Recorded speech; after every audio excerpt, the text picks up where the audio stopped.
అపరిచితుడు మూవీతో చియాన్ విక్రమ్ టాలీవుడ్లో కూడా స్టార్ హీరో అయిపోయాడు.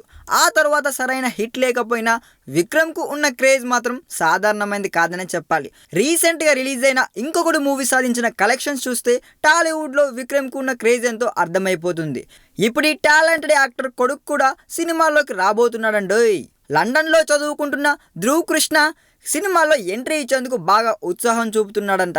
ఇప్పటికే గుడ్ నైట్ చార్లీ పేరుతో ఓ షార్ట్ ఫిలిం కూడా చేసిన ఇతగాడు ఆన్లైన్ జనాలకు పరిచయం అయిపోయాడు.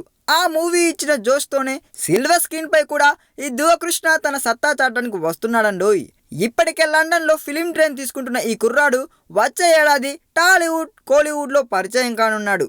గుడ్ నైట్ చార్లీ చిత్రాన్ని చూసిన టాలెంటెడ్ డైరెక్టర్ శంకర్ ధ్రువ్ కృష్ణను తానే లాంచ్ చేస్తానని చెప్పాడు. శంకర్ నిర్మాణ సంస్థ ఎస్ పిక్చర్స్ విక్రమ్ కొడుకు సినిమా నిర్మించనుండగా శంకర్ అసోసియేట్స్ లో ఒకరు ఈ మూవీకి దర్శకత్వం వహించి ఉన్నారంటండోయ్.